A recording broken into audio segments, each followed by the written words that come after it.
ছোটরা শুধুই যেন মোবাইলে ব্যস্ত না থাকে। ধরুন ওর খিদে পাওয়ার আগেই তাকে খাবার দিয়ে দিলাম, তাহলে সে মর্মটাই বুঝতে পারলো না। আমি বিয়ে করব না। বিয়ে কেন করব? মেয়ে মানে কি বোঝা? চলো আমরা জীবনের গান গাই। মনের কথা খুলে বললেই হবে সব সমস্যার সমাধান, কিন্তু শিশু তার মনের কথা বলবে কাকে? 9ই মে রবীন্দ্র সদনের মঞ্চে রাজ্য শিশু সুরক্ষা দিবসে শিশু মনের খোঁজ নিল রাজ্য শিশু অধিকার সুরক্ষা কমিশন। এবছর রাজ্য শিশু সুরক্ষা দিবসের থিম ছিল মনের কথা কই।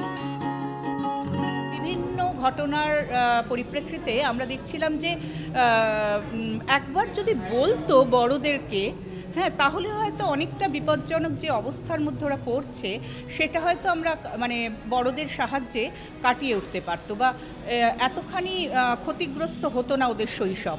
সেই জায়গা থেকে আমাদের মনে হয়েছে যে ওরা বলুক, ওরা কথা বলুক।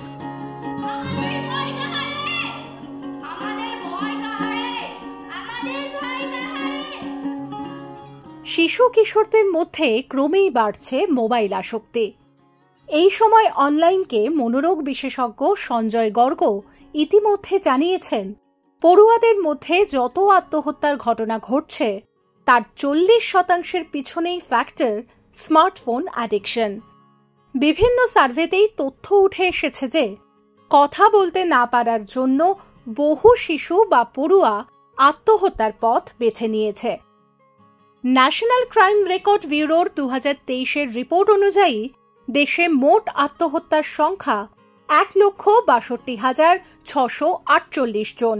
তার মধ্যে 7.76% পড়ুয়া। শুধু কথা বলা হয়নি বলে কত সম্পর্ক ভেঙে গেছে, শুধু কথা বলা হয়নি বলে কত মানুষ আমাদের থেকে দূরে চলে গেছে।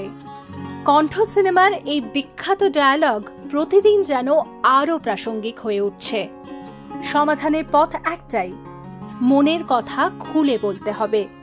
তবেই হয়তো শিশু মনে ঘটে চলা বিভিন্ন সমস্যার সমাধান সম্ভব। কারণ অনেক সময় বিভিন্ন নির্যাতন ইত্যাদি দমন করে, যে ধরুন কেউ একটি বাচ্চার উপর একটা নির্যাতন করছে, আবার ভয় দেখিয়ে দেয়, কথা বললেই কিন্তু দেখবি তোকে শেষ করে দেবে ইত্যাদি ইত্যাদি। সুতরাং সবসময় মুখ বন্ধ করার যে চেষ্টা আমরা বড়রা যারা করি, কিংবা যারা অপরাধীরা আছেন তারা করছেন, তাদেরকে বলতে হবে না, তোমাদের কথা বলতে হবে। 9ই মে রাজ্যের বিভিন্ন প্রান্ত থেকে আসা কিশোর কিশোরীরা ওদের মনের কথা বলল রবীন্দ্র সদনের মঞ্চে। ওরা সকলেই কোনো না কোনো হোমের আবাসিক। ওদের কেউ মায়ের সঙ্গে বেড়াতে গিয়ে হারিয়ে গিয়েছিল, আবার কেউ 12 বছর বয়সে নিজের বিয়ে আটকে ছিল। বাল্যবিবাহের প্রতিবাদে গর্জে উঠে ঠাঁই হয়েছিল সরকারি হোমে। পড়াশোনা করে 10ম শ্রেণীর সেই ছাত্রী এখন ক্লাস টপার। যখন আমি হোমে এসেছিলাম, পড়াশুনো বলতে আমি কিছুই জানতাম না।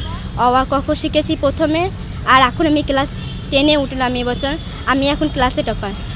ন্যাশনাল ফ্যামিলি হেলথ সার্ভে 2022-এর রিপোর্ট দেখিয়ে দিয়েছে দেশে বাল্যবিবাহের সমস্যা কতটা তীব্র।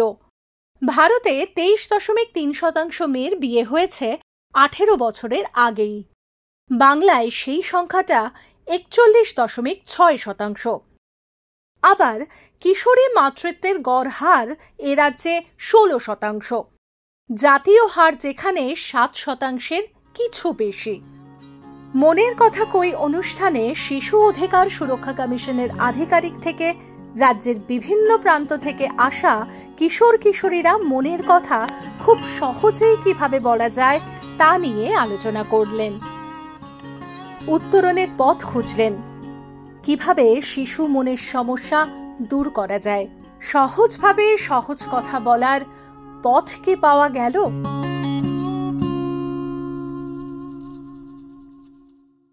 ডাউনলোড করুন এই সময় অ্যাপ, iOS ও অ্যান্ড্রয়েডের জন্য।